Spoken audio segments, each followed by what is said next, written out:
Boa, muito boa! Adriano Bertin em mais um vídeo do Golazzo, o canal que é fonte de cálcio, dessa vez para falar da nossa querida Copa Itália, que atingiu aí finalmente as semifinais, né? Fez aquela paralisação no campeonato italiano, no alto da rodada número 24, por um bom motivo para definir aí os classificados das quartas para as semis, já conhecemos, né? Aliás, tomando aqui esse assunto como um pretexto para deixar os links na descrição desse vídeo das principais informações da Copa Itália. Então, data dos jogos, quem vai jogar contra quem, óbvio que você já sabe, os maiores campeões, quem é o atual campeão, enfim, tudo que a gente tem de conteúdo sobre a Copa Itália, devidamente destacado nesse vídeo. Não deixe de conferir e comentar o que você achou. Muito bem, óbvio, temos que falar das semifinais, aliás, dos resultados das quartas, o que isso impacta agora nas semis, mas sempre que eu falo de Copa Itália, eu trago aquele asterisco, aquela sentada da madeira em cima dessa competição que antes era a mais democrática do futebol italiano e não é mais, porque a partir dessa edição tiveram a brilhante ideia de simplesmente remover times de terceira e divisões inferiores. Então, ao contrário do que a gente vê na Inglaterra, que tem uma das várias copas ali, que joga o time do bairro contra o do bairro, nível quase amador, vai subindo e atingindo os times da segunda divisão, depois de primeira, enfim, engloba literalmente todo o país, quase todo o time de futebol minimamente profissional é envolvido na competição. A Copa Itália era parecido, mas não é mais. Tirados aí todos os times Série D, nem se fala, Série C foram removidos, teve protesto com certeza, mas não surtiu efeito. Então essa Copa Itália, é bom lembrar, envolveu apenas time de Série B, Série A e alguns convidados da Série C ali, foram os times que disputaram os playoffs para subir para a Série B na temporada passada e não conseguiram. Então eles disputam entre si ali as primeiras fases, já pegam um grande da Série B e caem fora. Foi exatamente o que aconteceu. Infelizmente, esse asterisco aí na nossa competição, mas vamos seguir adiante aí. Então, só para complementar no assunto regulamento, os melhores classificados aí na última edição da Série A entraram só nas oitavas. Praticamente todos envolvidos nessas quartas que a gente vai falar agora passaram por essa vantagem, menos a Fiorentina que entrou lá atrás. Então já tem um bom caminho aí pela Fiorentina, aliás, para a Fiorentina passou por Cosenza, Benevento, Napoli e agora a Atalanta, já dando esse baita spoiler, mas começando do começo, né, a primeira partida das quartas aí foi o Inter 2, Roma 0, resultado meio esperado, mas talvez não da forma como aconteceu, né, a Inter dominando como dominou no derby della Madonnina contra o Milan, lá não venceu, dessa vez venceu. É bom para o torcedor nerazzurri aí, de que fica com aquela sensação, será que teve algum impacto essa derrota para o Milan, mesmo jogando bem? Definitivamente não, o time se impôs, deu até dó, teve golaço aí do Alexis Sanchez, então nenhuma chance. Fica como comentário, né? Eu evito, né, jogar esses caras que acabam chamando mais atenção pelo que falam do que pelo que atuam em campo. O Mourinho é um deles, né? Reclamou bastante. Dessa vez reclamou do próprio time, assim, falou que se os caras não aguentam jogar uma partida dessa, é melhor jogar na Série C.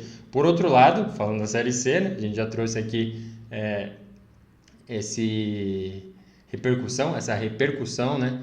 De como foi eliminar os times da Copa Itália. Os times também, alguns jogadores da Série C falaram, putz, Mourinho, você tá falando besteira aí. Aqui eu tomo cusparada, porrada de zagueiro, ameaça de torcedor, ameaça minha família, então a Série C não é tão amigável, assim, se o cara não aguenta jogar uma partida de Série A, né, que tem toda, óbvio, tem a pressão, mas não tem as mesmas condições, tem mais glamour do que tem na Série C, mas enfim, ficou essa como uma notícia, uma repercussão, um acontecimento, uma consequência dessa partida aí da Inter, devidamente classificada, e vai pegar o Milan que também pegou um time da capital, dessa vez a Lazio, e também surpreendeu no sentido de passar sem nenhuma dificuldade. Primeiro tempo 3-0, absolutamente tranquilo, é aquilo que a gente fala da Lazio no nosso podcast, né?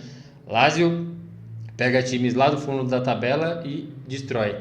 Minimamente ali parecido com ela na tabela, então sexta, sétima posição, já dá uma merda. Teve uma exceção muito curiosa contra a Fiorentina, né? Foi a Florença e meteu 3-0 lá, mas já dá indícios de que é isso, a leitura da Lazio nessa temporada pegou o time de mesmo nível de tabela para cima, vai sofrer e vai até ser humilhada dependendo.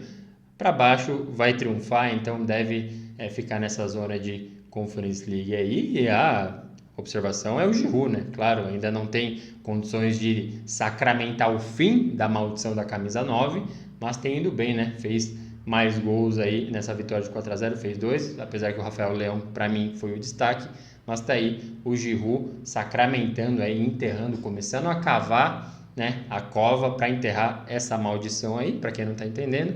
Inzaghi foi o último camisa 9 que realmente brilhou, fez gols pelo Milan. Dali em diante, todo mundo que vestiu a camisa 9 não foi bem. Outros atacantes foram bem, mas não com a bendita ou maldita camisa 9 rossonera. Muito bem. Atalanta e Fiorentina, foi um jogo absolutamente dramático aí. Fiorentina até saiu na frente, tomou a virada, se eu não me engano, mas enfim, o mais importante é que com 1 a menos, a Fiorentina conseguiu triunfar com um gol no último segundo, literalmente último segundo. O zagueiro que entrou para, o Milinkovic no caso, entrou para cobrir ali, segurar e levar a prorrogação, pênaltis, apareceu na área, cruzaram uma bola lá, pingou, ele chutou de fora da área, a bola pingou algumas vezes e foi pro gol. Enfim, coisas que só o futebol entrega, um jogo muito equilibrado, não muito num nível alto assim, mas acho que era a principal interrogação, assim, quem será que passa entre Atalanta e Fiorentina? O momento da Atalanta não estava tão bom, veio de derrota aí para o Cagliari em casa, Cagliari saindo da zona de rebaixamento. Fiorentina, mesma coisa, perdeu o Vlahovic, perdeu de 3-0 para a Lazio, como eu acabei de falar. Então, era um mistério, mas avançou a Fiorentina aí na base do drama. E a Juventus, então passou pelo Sassuolo, foi dramático, teve gol do Vlahovic de novo, então segunda partida, segundo gol para ele, importante contratação aí para a Juventus, péssimo para a Fiorentina, né? A gente já vai dizer o que isso significa na próxima fase, mas observações aí, o Sassuolo para mim jogou melhor, então a gente sempre traz outra coisa que a gente bate na tecla do nosso podcast, tá em dúvida qual jogo assistir? Assista ao do Sassuolo, porque é certeza que vai ser um jogo bom.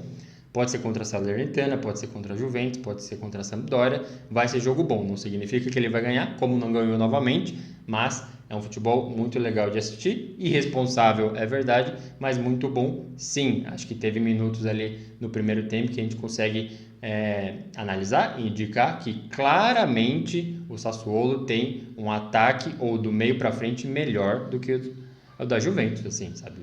Scamacca, Raspadori, Berardi, Fratesi, muita gente boa ali, mas que infelizmente para o time não consegue desempenhar um futebol a ponto de triunfar. Foi o caso, tentou segurar ali a Juve, foi muito parecido com o da Fiorentina, tentou segurar ali nos minutos finais, mas a pressão foi tamanha, talvez cansasse, porque a jogada que o Vlahovic passou pelo zagueiro ali é o que a gente fala, pro nível do campeonato italiano maravilhoso, tá indo muito bem, mas assim, é só ver como que foi a jogada. Independente disso, mérito para ele, felicidade para o torcedor da Juve classificada para as semis. E o que tem de tão especial nessas semifinais aí? Rivalidade, é rivalidade pura. Deixando outro link aqui, rivalidades do campeonato italiano, então às vezes local, caso de Milan e Inter, não vou nem gastar tempo aqui explicando por que tem rivalidade, dois times que dividem ao meio Milão em duas cores para um lado, duas cores para o outro, e Fiorentina e Juventus, rivalidade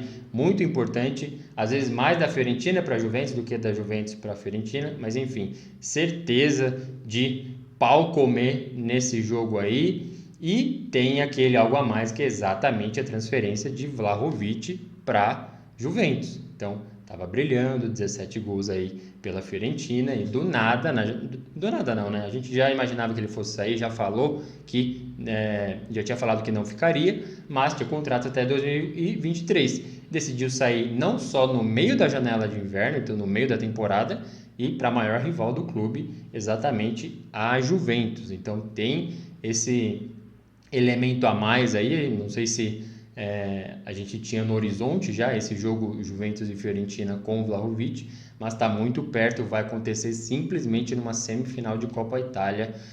Muito ansioso para ver esse jogo aí, os dois, né? Dois jogos de muita rivalidade, muito interessante. esse encontro de times aí que se odeiam tanto nas semifinais de Copa Itália. Por fim, antes da gente partir, lembrando, regulamento da Copa Itália tem essa coisa que a gente já falou aí, que tirou todos os times da Série C. Outra coisa importante, é sempre jogo único, se empatou prorrogação e pênaltis. Nas semifinais é a única fase que não, tem jogos de ida e volta. Então teremos 2 jogos aí para acompanhar, Giroud contra Dzeko e Vlahovic contra a Fiorentina. Então 2 edições desse jogo para decidir aí, para ver quem vai para a final da Copa Itália. Lembrando, já trazendo spoiler dos nossos artigos aí, Juventus, a atual campeã, e também a maior campeã italiana de tudo, né, de todas as competições, inclusive da Copa Itália aí, partindo para mais uma final, o desafio de atingir mais uma final e quem sabe mais uma taça aí, mas todos os outros times têm condições, afinal, rivalidade é rivalidade. Muito bem, esse era o resumo do momento atual da Copa Itália. Quero que você comente aí o que você acha desses jogos, quem vai triunfar, quem vai para a final dessas 2 rivalidades históricas aí do campeonato italiano. Eu vou ficando por aqui, um forte abraço e até a próxima!